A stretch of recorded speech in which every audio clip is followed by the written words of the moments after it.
Namaste and greetings from Indic Academy. It is such a privilege to have with us a youngster, Ms. Meera Khale. She is presenting a paper at the Indian Oriental Conference 51st edition. और I think we will have the conversation in Hindi Meera ji. कल आपका paper बहुत ही interesting था. धन्यवाद. और आप संस्कृत के शिष्य हैं? यस. मैं अभी तृतीय वर्ष कला शाखा में संस्कृत पढ़ती हूँ, गोगटे जोगळेकर कॉलेज, रत्नागिरी, महाराष्ट्र.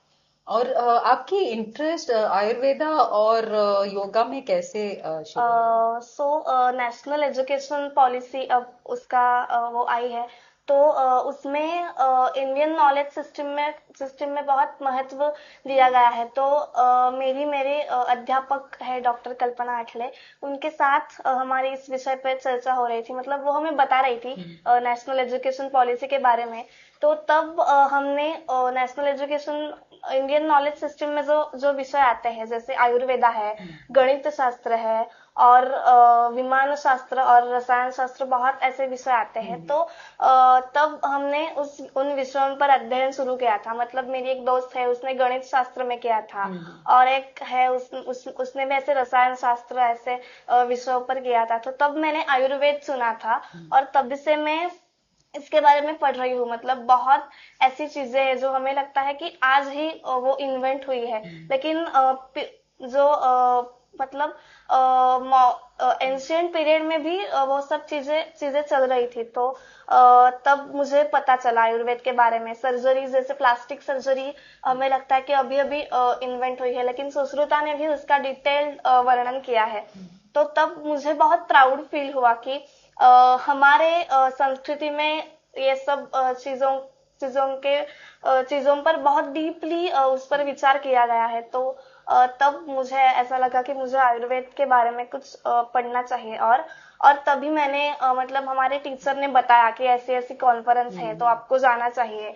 तो तब मैंने देखा कि वहां पर इंडियन नॉलेज सिस्टम सेक्शन था. तो तब मैंने सोच लिया था कि मैं आयुर्वेद पर ही करूंगी.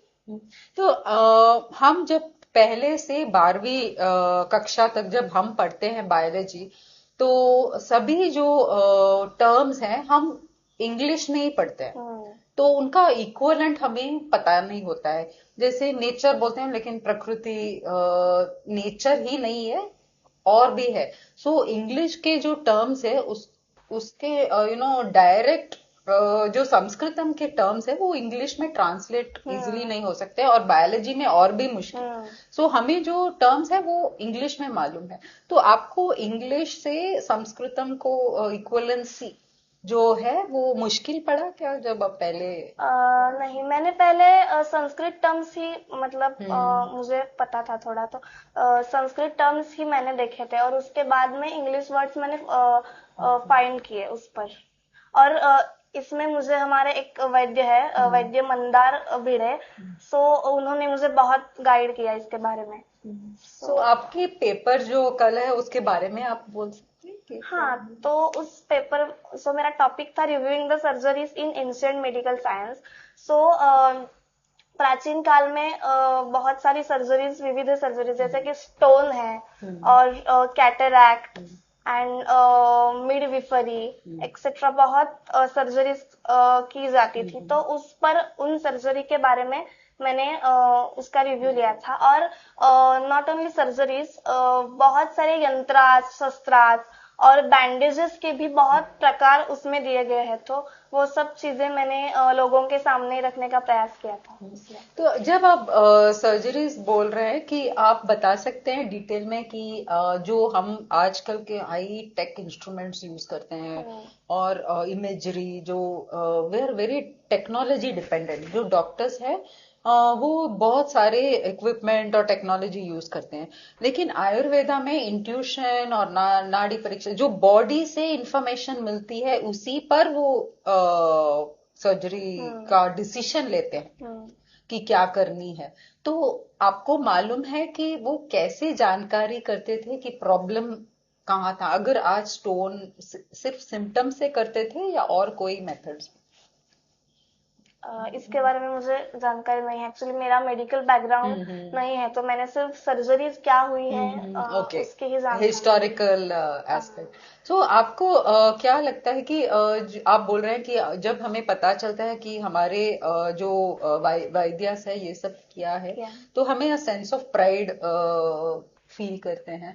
तो आपकी क्या आप आगे क्या करेंगे जो कॉमन मैन को पता चले इन सब चीजों के बारे अ, मैं मेरा ऐसा विचार है कि एंशियंट सर्जरीज में जो चीजें थी और आज भी डॉक्टर्स उसका उपयोग में? कर रहे हैं, तो वो मैं अभी उसके बारे हम्म, में मैं रिसर्च और करना चाहूंगी। तो आप उसका कुछ एग्जाम्पल दे मतलब सकते हैं? यंत्रास के शेप्स कैसे है, मतलब आज में हम्म, इस पीरियड में कैसा है और एंशियंट पीरियड में कैसे थे, और इसमें कुछ सिमिलैरिटीज है क्या, जैसे यंत्रा इसके का बारे में मैं, मैं हाँ। और रिसर्च करना चाहूंगी। मैंने अभी किया नहीं तो है। यंत्रा के से आपका क्या, what do you mean by यंत्रा? इंस्ट्रूमेंट्स फॉर द सर्जरी, हाँ हाँ हाँ।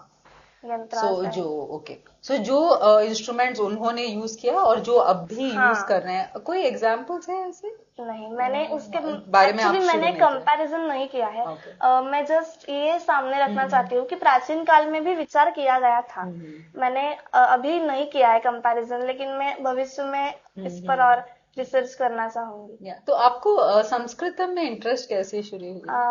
8वीं कक्षा में मुझे संयुक्त संस्कृत था, मतलब हम्म आधे मार्क्स के लिए हिंदी और आधे मार्क्स के वाह। लिए संस्कृत, और बचपन से मैं ऐसे संस्कृत स्तोत्र वगैरह हम्म। ऐसे पढ़ती आ रही हूँ, तो इसलिए मुझे इंटरेस्ट है इसमें। और आपकी मदर टंग मराठी। मराठी है, तो आपको लगता है कि हमारी जो भारतीय भाषाएं हैं उनमें कोई सिमिलैरिटी कॉमनैलिटी हो, कि आजकल के बच्चे जो है ज्यादा इंग्लिश में ही बातें करते हैं पढ़ते हैं, तो हमारे मातृभाषा और देश राष्ट्रभाषा और संस्कृत में पढ़ने से हमें क्या एडवांटेज है? एक चीज मुझे ऐसा लगता है कि संस्कृत भाषा के बारे में उच्चार जो होते हैं उसका हमारे बॉडी पर बहुत अच्छा इम्पैक्ट होता है। जैसे अभी राम रक्षा स्तोत्र है, हम महाराष्ट्र में बहुत ज्यादा वो बोला जाता है स्तोत्र, तो उसमें जो उच्चार है उसका हमारे बॉडी पर बहुत अच्छा इम्पैक्ट होता है, और हमारी वाणी जो है वो शुद्ध होती है उसके उच्चार से। तो ये एक बहुत अच्छा एडवांटेज है हमारे इंडियन लैंग्वेजेस का। जो साउंड है, हाँ। मीनिंग मीनिंग तो है ही हाँ, ऑफ बहुत कोर्स। डिवाइन, लेकिन जो साउंड है वो अपने आप में भी उनका बहुत इफेक्ट होता है। Yeah, thank you so much, Meera thank ji, you. yeah, for your lovely conversation, and all wishing you all the very thank best you. in your journey.